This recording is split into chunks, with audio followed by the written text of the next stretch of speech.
감성개발이라는 제목으로 말씀을 전하고자 합니다.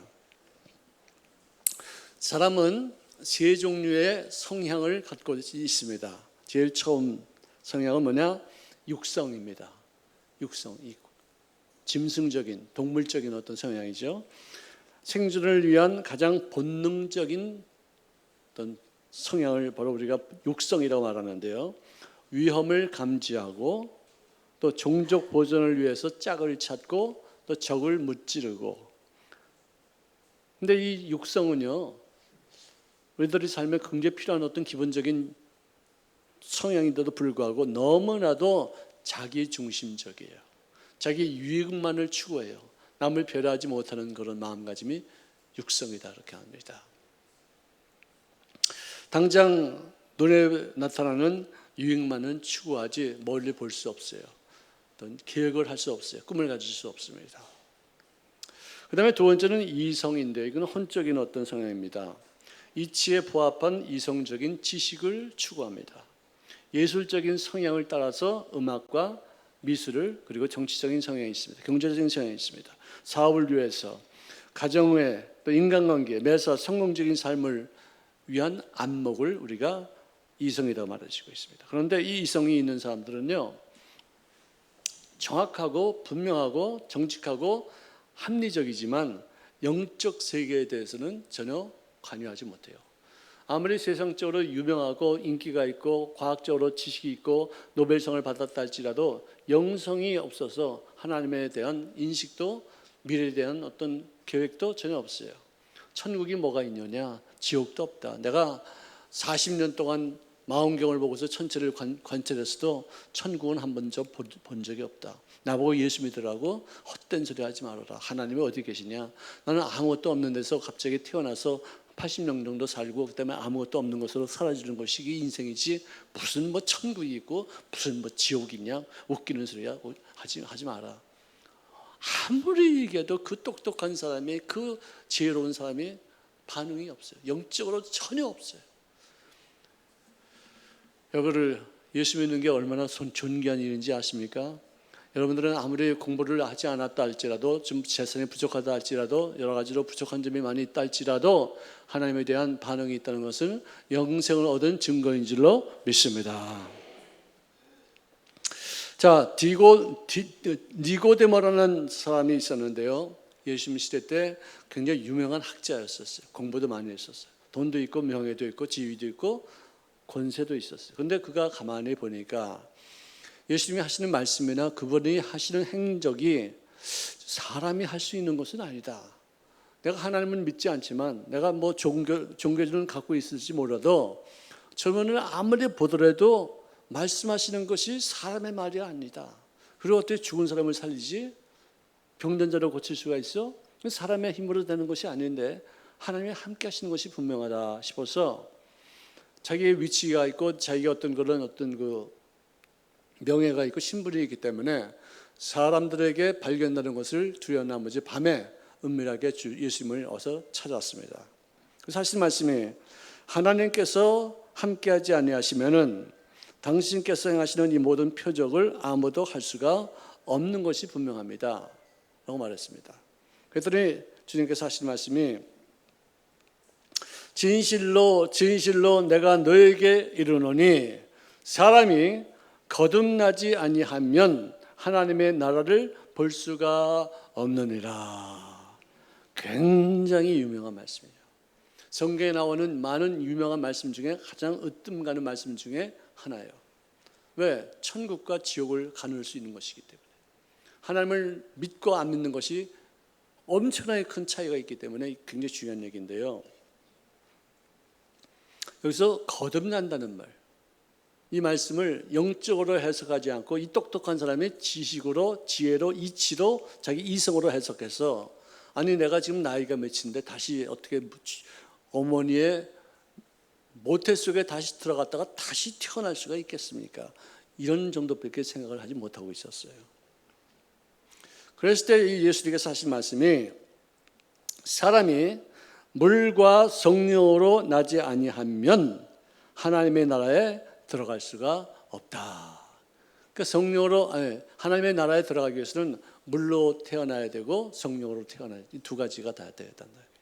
어떤 사람은 이것을 해석할 때 물은 하나님의 말씀을 상징하는 것이고 영은 성령을 상징하는 것이기 때문에 성령과 말씀으로 거듭나야지만 두 번 나야지만 천국에 간다고 그렇게 말하지만 이 성경의 원문을 보면은 사람이 두 번 날 수 있는데 한 번은 물로, 즉 어머니 자궁에 있는 양수를 통해서 태어나는 그런 어떤 육체적인 어떤 탄생이 있고, 그다음에는 영으로 하나님 앞에 생명을 받은 바 되어서 하나님을 인식하고 그분을 아빠라고 부르시는 사람으로 태어나는 두 가지 탄생이, 이 두 가지가 다 되어야지만 천국 간다는 것이죠. 이것을 다시 한번 제가 말씀한다면은 육으로 난 것은 육이요 영으로 난 것은 영이기 때문에 물로 태어나는 것 한 번 하고 그 다음에 영으로 태어나는 것 한 번 또 해서 그것으로 인해서 우리가 거듭나 천국에 들어갈 수 있다는 것입니다. 굉장히 정말 놀라운 말이죠. 이런 것을 너는 기이 여기지 말라 그렇게 말합니다.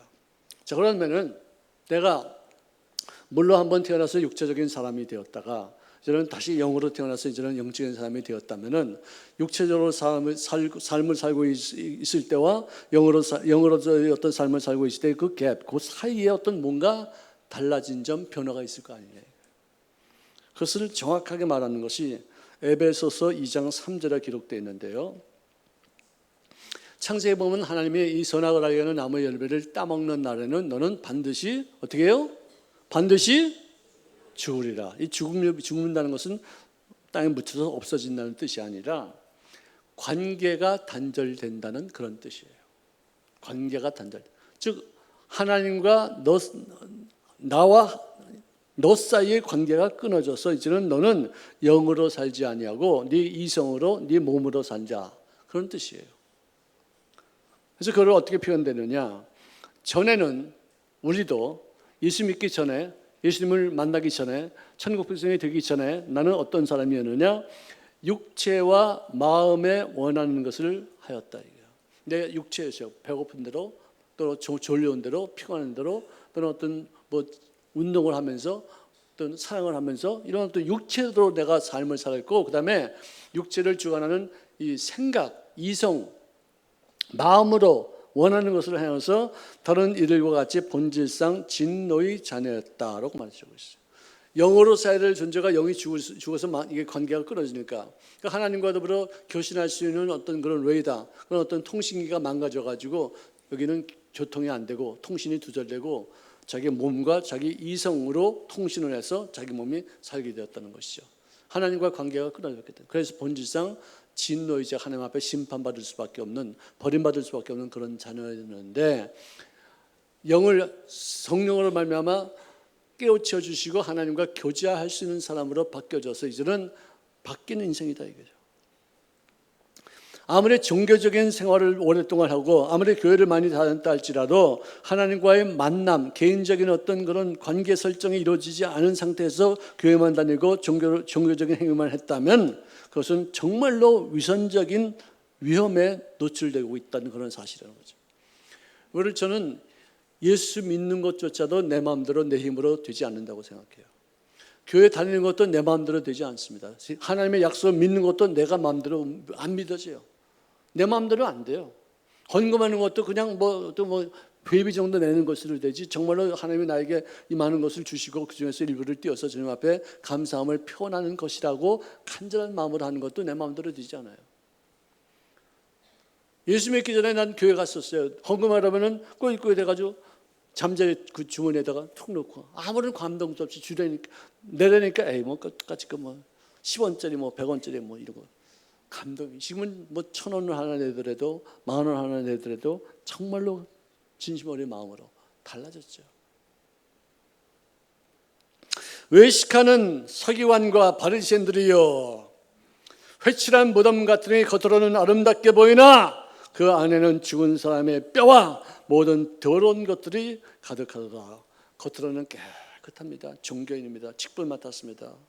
교회를 30년 다녔습니다. 남들에게 어떤 직업상의 어떤 그런 권위도 있지만 교회에서 받은 여러 가지 어떤 직분도 있습니다. 그러나 겉으로는 그렇게 종교인답고 모든 것이 다 아름답고 남들에게 숭고히 여김 받을 수 있는 모습이라 할지라도 하나님 보시기에는 너는 나와의 관계가 없다. 겉으로만. 그걸 갖다 하나님께서 위선이라고 말하시고 있어요. 굉장히 무서운 말이죠. 위선. 자, 그렇지만 성령으로 말미암아 내 속에 잠자고 있던 죽어있던 영이 깨어나서 다시 거듭나서 하나님과의 직접적인 교류가 이루어지고 하나님이 나의 아버지가 되시고 나는 만세부터 예정하신 뜻에 의해서 택함받은 하나님의 자녀라는 사실이 콱 믿어져요. 눈물이 펑 쏟아져요. 예수님이 나를 위해서 십자가에서 못 박혀 죽으셨다. 내가 받을 심판을 대신 받았다는 사실이 그렇게 안 믿어지더니 갑자기 믿어지면서 얼마나 감격하고 얼마나 후회스럽고 얼마나 미안하고 얼마나 죄스러운지 며칠 밤을 계속해서 울고 감동받고 은혜 받아요.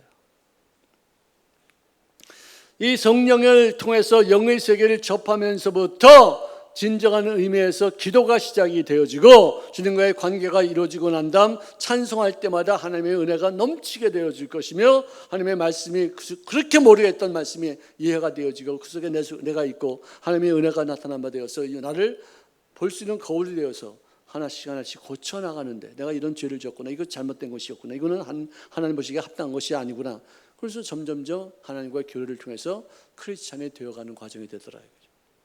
이 감격, 이 은혜는 진짜 체험해오지 않으면 모르죠.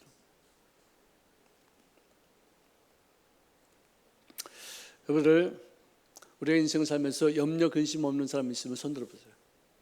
나는 염려 한 번도 안 한다. 걱정 나 한 번도 안 한다. 내 인생은 초조감이라는 건 한 번도 없다. 다 있죠? 대답이 없어요. 어떻게 염려 근심 하십니까? 네, 하시죠. 염려 근심은 항상 안 하는 사람이 없어요. 그렇지만 옛날에는 염려 근심만 하다가 이제는 염려 근심하다가 기도도 하는 거예요. 염려 근심 시간이 점점 짧아지고 기도 시간이 길어지는 거예요. 이 바뀌는 거예요. 염려 근심하다가 기도하기 시작하면은 염려 근심이 사라져요. 또 기도를 또 안 하면 또 염려 근심이 또 스며들어 가지고 나에게 또 걱정하게 하고 근심하게 만들어. 근데 그걸 갖다 또 기도를 하면 또 점점점 그것이 사라지고 확실한 믿음이 생기고 걱정거리, 근심거리가 사라지는 것이에요. 자, 감성이 이성에게 사로잡혀 눌려 있으면은 그것은 염려 근심을 하게 되는 거예요. 감성이 이성에게 잡혀 있어요. 왜? 이성은 뭐냐? 내가 보기에 이거는 잘못됐어. 이거는 끝났어. 나는 종쳤어. 너는 소망이 없어. 이제는 절망이야. 이제는 끝이야. 아무리 봐도 내 이성적으로 봐서는 그 말이 맞는 말이에요. 그럼 거기에 부딪히면 나는 이제는 끝장났기 때문에 할 수 있는 것은 뭐냐? 걱정하고 근심하고 불안하고 두려워하는 것밖에 없어요. 감성이 눌려 있는 거예요. 근데 감성이 살아나기 시작하고 영성이 물같이 막 끓어오르면서 하나님의 약속이 믿어지기 시작하면은 염려 근심에서 우리가 해방되고 자신감과 담대함과 믿음으로 미래를 아름답게 만들 수 있는 권세가 나타나지게 될 줄로 믿습니다. 이거 참 기가 막힌 얘기예요. 맛을 봐야 맛을 알지 샘표 간장. 맛을 봐야 맛을 알지 성령의 능력이. 할렐루야. 이성을 초월해서 감성과 영성으로 어떤 문제를 만나든지 그 고난 배후에 계신 하나님을 볼 수가 있게 되죠. 그것을 느낄 수가 있기 때문에 성령님을 통해서 조성되어지는 꿈과 믿음으로 모든 어려운 일들을 극복하며 성장의 기회로 삼게 될 줄로 믿습니다. 난 이게 정말 너무나도 좋은 거예요.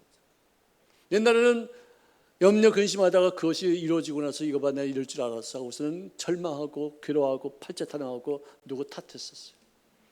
예수 믿고 나서는 아무리 어려운 문제도 주님 앞에 나가서 기도하면은 주님이 나에게 믿음을 주십니다. 환경을 이길 수 있는 권세가 나타납니다. 할 수 없다는 생각이 아니라 할 수 있다는 어떤 생각이 나타난 바 되어서 오르지 못할 나무는 쳐다보지도 말랐던 그런 옛날의 말을 떨쳐버리고 오르지 못할 나무만 골라서 쳐다보자. 이런 믿음이 생기는 거예요. 너무 놀라운 얘기죠. 여러분들, 이스라엘 백성들이 아람 군대에게 포위를 당해서 몇 달 동안 억압당해서 교통을 하지 못하니까 거기에 극심한 기근이 들었어요. 굶주림이 있어가지고 네 아이를 오늘 잡아먹자. 내일은 네 아들을 우리가 먹자. 아이들까지도 막 잡아먹는 그런 상황이 되었었어요. 그걸 보고서 왕이 정말 참담했죠. 근데 그런 어떤 극한 상황 속에서 엘리야가 하나님 앞에 계시를 받아서 예언을 선포하는데, 내일 이맘때쯤이면 식량이 이 성에 차고 넘치게 될지어다. 할렐루야. 그런 말을 들었으면 아멘 여러분 같이 이렇게 해야 되는데, 거기 있던 한 장관은 말하기를, 아니 무슨 말을 하는 거예요? 지금 우리가 기운이 들어서 이렇게 사람들이 서로 잡아먹기까지 하고 있는 상황 속에서 어떻게 하나님이 하늘의 창문을 내신들 어떻게 그런 먹을 것이 쏟아지는 역사가 나타나지게 될 것입니까? 이거 거짓말하지 마십시오. 난 못 믿겠습니다. 했을 때 엘리사가 하는 말이 이것입니다. 내가 내일 이맘때쯤에 사람들의 식량이 풍족해져서 그것을 먹고 마시고 배를 채우는 것을 보게는 될 것이지만 너는 죽으리라. 그 얘기를 했어요. 너는 그것을 먹지 못하고 죽으리라. 그런 상황에서 4명의 나병 환자들이 모여서 하는 말이, 야 이제 우리 죽게 되었다. 먹을 것이 없으니 이제는 죽는다. 우리 그렇지만 기왕이면은 앉아서 있다가 죽지 말고 돌아다니다가 우리 죽자. 바깥에 나가서 우리가 돌아다니면 그 사람들이 나를 불쌍히 여겨서 우리에게 그래도 한 끼라도 먹을 수 있는 어떤 그런 음식을 주면은 그래도 한 끼 정도는 좀 더 생명을 부지할 수 있지 않겠느냐. 여기서 죽느니 나가서 죽자. 그렇게 결단하고서 4명이서 문을 박차고서 아람 진영을 향해서 팍 나갑니다. 근데 그럴 때 하나님께서 그들의 발자국 소리를, 무슨 증폭기를 소리를 그렇게 크게 만들었는지는 모르겠어요. 근데 그들의 발자국 소리가 그 아람 군대 사람들에게는 큰 군대가 말을 끌고 군말을 가지고 그다음에 뭐 수레를 끌고 오면서 병력들이 그냥 차고닥 오는 그런 소리를 막 들리는 거예요. 깜짝 놀라가지고, 아니 어떻게 이스라엘 군대가 다른 국가와 더불어 동맹을 맺어서 이렇게 큰 군대를 이끌어서 올 수 있겠느냐. 여기다가 우리 다 죽겠다 싶어서 밥 먹다 말고 그냥 다 내놓고 그냥 도망간 거예요. 날 살려라고 해서 도망간 거예요. 내 문둥병 환자가 보니까 밥 먹다 말고 숟가락에 있고 음식이 있고 뭐 김이 뭐라고 나는 어떤 음식이 있는 거예요. 사람은 하나도 없는 거예요. 거기서 그냥 배 터지게 먹고서 그다음에 그냥 금도 훔치고 은도 훔치고 노락질해서 옷도 갖다 자기들이 입고 그렇게 막 누리고 있다가 가만히 생각해 보니까 우리는 이렇게 배불리 먹고 있지만 저 성 안에는 사람들이 지금 굶주려 있지 않느냐. 우리들만 이렇게 배불리고 이렇게 노획물을 취하고 나서 나중에 야단 맞고 혼나지 말고 우리가 그들에게도 이 복음을 알리자. 이 좋은 소식, 아름다운 이 소식을 좀 한번 알리자 해가지고 그들에게 가서 알렸더니 믿지 않다가 결국은 한 사람이 나가서 한번 살펴보고라 해서 정탐을 하고서 돌아와서 그 말이 맞다는 것이에요. 그렇게 굶주렸던 사람들이 양식이 바깥에 많이 있다는 소리를 듣고서 와, 그냥 떼거지로 그냥 막 밀려가는데 그 성문 안에서 문을 갖다 지키던 그 장관이 보고서 사람들이 왜 이렇게 또 달려오는가, 이렇게 떼거지로 이렇게 와 올려오냐고서 그러니까 엄차하다가 그 사람들에게 깔려 죽었다는 거예요. 밟혀 죽었다는 것이에요. 예언이 이루어지지 않습니까? 여러분들, 하나님의 약속의 말씀은요, 다른 사람들 것은 우리가 불신할 수 있어도 하나님의 말씀만큼은 꼭 믿어지기를 주의 이름으로 축원합니다. 축원합니다. 자, 제가 한 20년 전에 보았던 동영상 하나가 있는가 한번 살펴보았어요. 거의 한 시간을 찾았어요. 이거 발견했어요. 제가 보여드리겠습니다. 아프리카에 있는 황소개구리의 일생이에요. 지금 저렇게 황소개구리가 알을 낳아가지고 그것이 까져가지고 이렇게 올챙이에 대해서 바글바글 하는 거예요. 올챙이잖아요. 근데 벌써 이놈도 죽은 놈도 있고 좀 움직이지 않는 놈도 있어요. 왜? 땡볕에 빛이 들어와서 그 웅덩이가 쪼그라들어서 물이 없는 거예요. 뜨거운 거예요. 아버지의 황소개구리. 아버지, 남성교회 회원 아니죠. 그래서 이거 고민스러운 거예요. 괴로운 거예요. 이거 어떻게 하면 좋을 것인가. 내가 내 씨를 갖다 이렇게 유전자를 많이 남겼는데 이것도 이제 다 죽겠다 싶어서 고민하던 그런 남성교회 회원되는 황소개구리 아저씨께서 드디어 움직이기 시작하는 거예요. 자, 이제 땅을 팝니다. 무슨 개구리가 저런 개구리가 다 있어 그래요. 우리 새끼들아 죽지 말고 나의 유전인자를 계속해서 이어져 나갈지어다. 절대로 죽지 말지어다. 너희 엄마는 도망갔어도 나는 안 도망간다. 야, 너희 엄마는 너희들 낳기만 하고 도망갔지만 나는 아버지로서 너희들에게 아버지의 책임을 다하고 최선을 다해서 너희들을 살려주마. 너희들 죽지 마라. 우리 주일학교 학생들을 절대로 세상의 유혹에 빠지지 말지어다. 나쁜 일에 참여하지 말게 될지어다. 전부 다 예수 믿고 살아남을지어다. 주일학교 열심히 공부할지어다. 할렐루야. 박수.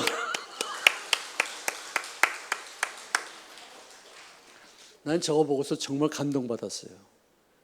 왜? 개구리가 똑똑하고 개구리가 이렇게 훌륭한 구성애가 있어가지고 자기 올챙이를 살리는 것, 그게 중요한 게 아니라 저 개구리를 누가 만들었으면 그 속에 그런 DNA, 그런 어떤 유전인자를 누가 집어넣느냐 이거예요. 누가 하셨을까요? 할렐루야! 우리 하나님께 박수! 할렐루야! 요즘 주일학교 학생들이 지금 학예 수련회를 위해서 준비하고 있습니다. 지금 헌금도 모금하고 있어요. 그 아이들을 우리가 살려야 돼요. 그냥 내버려두지 말아야 돼요. 무책임하게 그냥 뭐 가뭄 오면 죽어라 그래요. 그렇게 쓰는 애들이 아니라 어떻게든지 가뭄을 해소하고 어떻게든지 이 아이들을 살릴 수 있는 건 무엇인가. 세상의 물증에 빠지지 않냐고, 동성애에 빠지지 않냐고, 마약에 빠지지 않게 하기 위해서 우리가 이 길을 타야 되지 않겠느냐. 우리가 해야 될 일이에요. 근데 우리 교회는 남성 교회가 지금 많이 약해 있어요. 안수 집사님들이 지금 많이 지금 쇠진하고 있어요. 다시 한번 분발해서 엄마가 도망가도 애비가 있다. 할렐루야. 남성들이요, 힘을 낼지어다. 힘을 받으시기를 바랍니다. 남성들이요, 저것도 가정을 위해서, 사회를 위해서, 교회를 위해서 다시 한번 바짝 정신 차리고 일어나시기를 주의 이름으로 축원합니다. 차가운 이성에 의해서 저거는 그냥 진화돼서 한 것이다 이렇게 말하지 마시고, 어떤 그런 불리한 상황이 되었을 때 그 아이들을 살리기 위해서 하나님이 아버지 그 황소개구리에다가 아이들을 살릴 수 있는 어떤 그런 프로그램을 내정시켰다는 그 사실을 감격하고 감성을 갖고 감동하며 동화하면서 우리들도 그런 일에 참여할 수 있는 삶이 되시기를 주의 이름으로 축원합니다. 여러분들, 예수님이 이렇게 말씀하셨어요. 너희는 나의 멍에를 보고 내게 배우라. 그리하면 너희 마음에 쉼을 얻으리니 이는 내 멍에는 쉽고 내 짐은 가벼움이니라. 여러분들, 멍에가 쉬운 게 어디 있어요? 가벼운 짐이 어디 있어요? 멍에는 멍해요. 힘들어요. 어려워요. 고통스러워요. 짐은 짐이에요. 무거워요. 근데 왜 예수님의 짐은 가볍고 우리들이 만든 짐은 가볍지 않다고 그러냐? 여러분, 똑같은 무게도요, 마음가짐에 따라서 가벼울 때가 있고 무거울 때가 있어요. 여러분들, 초등학교 나오신 분들 손 들어봐요. 국민학교 나오신 분들 손 들어봐요. 그러면 나머지는 뭐예요? 그러면 나머지는 어디 나오셨어요? 유치원만 다니셨나? 유치원에서 월반해가지고 중학교 들어가셨대요. 우리가 초등학교 때 방학 때 보면은 과제물을 해주죠. 근데 그 과제물 중에서 어떤 과제물이 있냐면은 매일마다 일기를 쓰라는 과제물이 있어요. 곤충 채집도 하고 뭐 식물 채집도 하지만 또 학과 어떤 그 공부도 있지만 매일 일기 쓰라는 건데, 그 일기 씁니까 안 씁니까? 어떻게 이구동서를 안 쓴다고 그러나? 안 써요. 나도 안 썼어요. 근데 이제 계약하기 며칠 전부터 그다음에 이제 하루에 10개씩 쓰는 거예요. 이렇게 썼다가 저렇게 썼다가 이렇게 썼다가 저렇게 썼다가. 그래서는 숙제를 잔뜩 하고 식물 채집, 곤충 채집하고 하는 것은 가방이 절대 무거운 사람이 더 가볍게 가겠습니까? 공부 하나도 안 하고 숙제도 하나도 안 하고 가방이 탱탱 비어가지고 그냥 여기다 탈락 메고서 가는 사람들이 그 발걸음이 가볍겠습니까? 어느 발걸음이 가벼워요?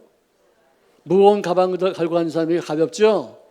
마찬가지로 우리가 천국 갈 때도요, 주를 위해서 열심을 들여서 일하고 하는 어떤 그런 공력이 있고 그런 사람들은 무겁게 가더라도 하나님 앞에 칭찬받을 것, 상급받을 것 생각하고 얼마나 가볍게 주님 앞에 가겠습니까?